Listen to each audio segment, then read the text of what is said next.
Уважаемые братья, уважаемые сестры, альхамдулилля, мы сегодня собрались на пятничную проповедь. У нас сегодня первая джум'a, первая пятница для нашего священного месяца Ша'бан.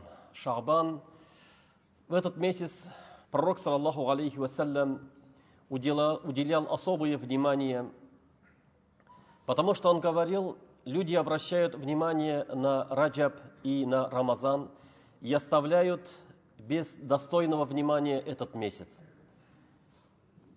И передается от Аиша, радиаллаху анха, он говорил, что посланник Аллаха, саллаллаху алейхи вассалям, никогда не постился целый месяц подряд, кроме как этот месяц, Ша'бан.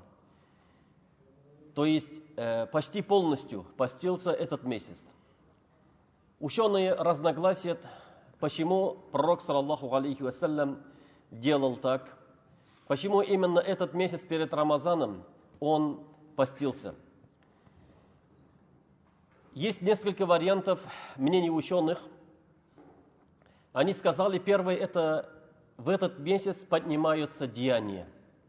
Потому что в некоторых хадисах приходит, посланник Аллаха, саллаллаху алейхи вассалям, сказал, что деяния поднимаются в этот месяц. То есть годовые деяния. У нас есть деяния за неделю. И пророк говорил, что они поднимаются в понедельник. В понедельник поднимаются деяния к Аллаху.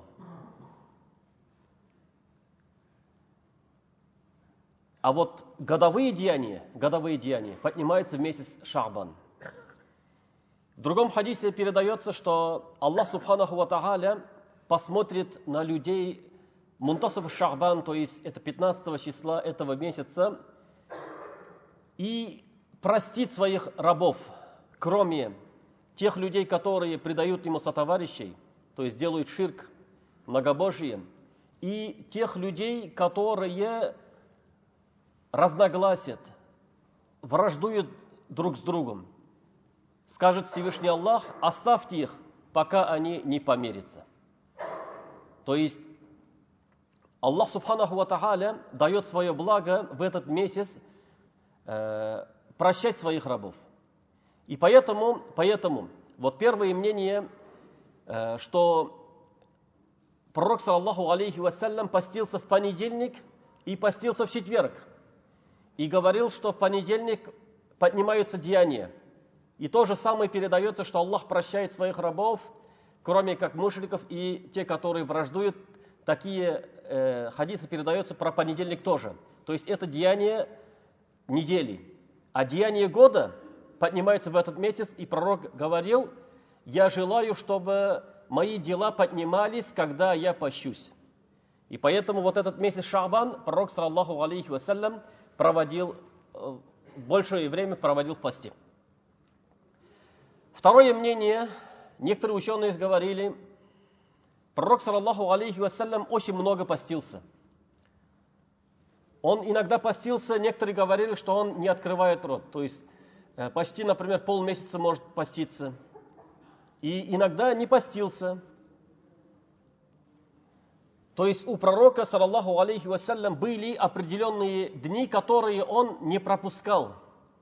И даже если по какой-то уважительной причине пропустил день этого поста, то он до начала Рамазана восполнял эти посты. То есть вот этот месяц Ша'бан, он восполнял эти дни, и поэтому постился в этот месяц Ша'бан. Это тоже одно из мнений ученых. Но все равно мы должны уделять какое внимание для этого месяца. То есть сунной является поститься в этот месяц. Является сунной. То есть чем больше постишься, является сунной. Но порицается, нельзя поститься именно за несколько дней до Рамазана. За несколько дней до Рамазана нельзя поститься, потому что посланник Аллаха, саллаллаху алейхи вассалям, сказал: «Ля такаддаму Рамадан бисаумин яумин ау яумейн». Не поститесь перед Рамазаном за день или за два. но сделал исключение, кроме того человека, у которого есть гадат, то есть у нее постоянство, например, человек постится в понедельник, каждый понедельник он постится. И, например, во вторник начинается Рамазан. А вот понедельник он перед Рамазаном. Для него разрешается. Если у него постоянно, он никогда не пропускает этот день, например, понедельник постоянно постится, то ему разрешается поститься перед Рамазаном, даже если это приходится за день или за два до Рамазана, это является исключением. А так специально, на всякий случай, поститься перед Рамазаном, чтобы на всякий случай, это нельзя. Это нельзя, потому что пророк, саллаллаху алейхи вассалям, это запретил. То же самое, то есть в этот месяц желательно поститься, проводить в посте. И этот месяц у нас является подготовкой для Рамазана. Какими сердцами, какими деяниями мы подойдем к этому священному месяцу. Поэтому ученые готовились. Некоторые из салаф говорили, что Шаабан – это месяц чтецов Корана. То есть они начинали читать Коран или больше читали Коран в этот месяц, чтобы потом продолжить в месяц Рамазан.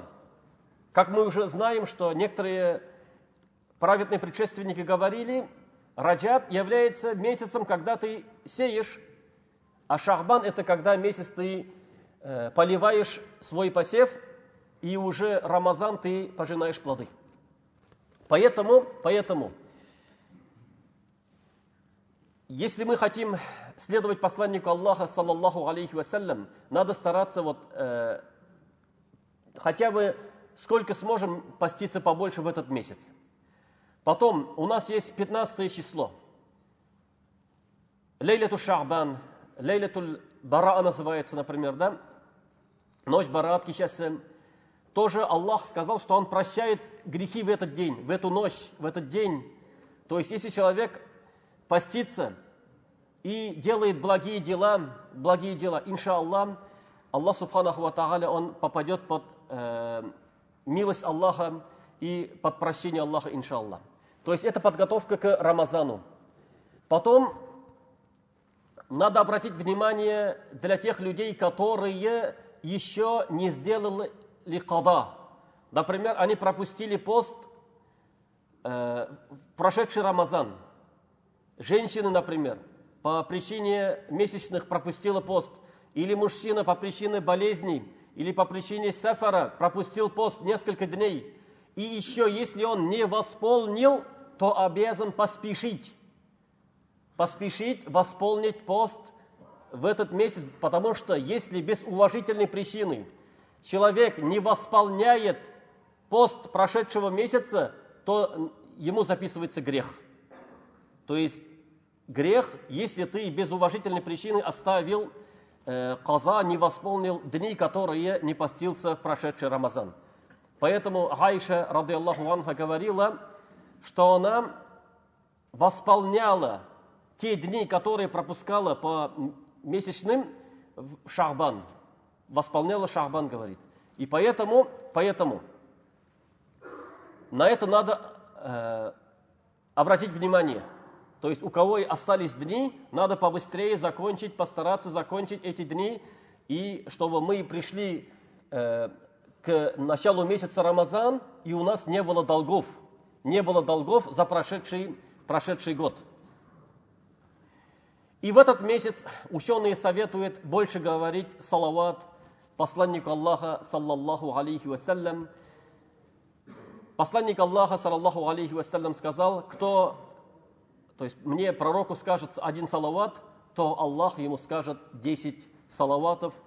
Поэтому, если мы будем больше говорить салават, эта польза возвращается для нас. А смысл салавата – это, то есть просим милость посланнику Аллаха.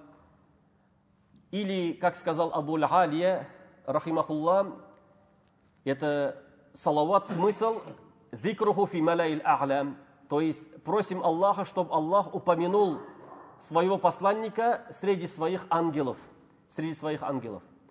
А уже салават от Аллаха к людям – это уже милость. То есть, если ты говоришь один салават посланнику Аллаха, саллаллаху алейхи вассалям, Аллах тебе даст в десятикратном размере, десятикратную милость. Поэтому мы должны на это обратить внимание, и чтобы у нас этот месяц стал подготовкой к началу священного месяца Рамазан. И эта подготовка должна быть у нас именно психологически. То есть мы должны делать дуа, чтобы Аллах дал встретить этот месяц Рамазан, и чтобы Аллах дал нам провести этот месяц Рамазан в поклонении, и в таком поклонении, чтобы Аллах Всевышний был доволен нашими деяниями. Это все от Аллаха Субханаху ва Тааля. Поэтому каждый пусть намеревается, смотрит на свои дела, которые он совершил в течение года, сделает себе отчет, потому что, как мы сказали в начале рассказа, говорил, что дела поднимаются в этот месяц. Наши дела поднимаются в этот месяц. То есть, какие дела ты хочешь, чтобы они поднялись? Может быть, там есть грехи, которые ты не хочешь, чтобы они были там, и поэтому быстрее надо покаяться, сделать таубе, просить прощения у Всевышнего. Пусть Аллах Субханаху ва Тааля простит наши грехи и даст нам встретить этот священный месяц, и чтобы мы могли вместе проводить его в поклонении. Аллах Субханаху ва Тааля баракат бирсен.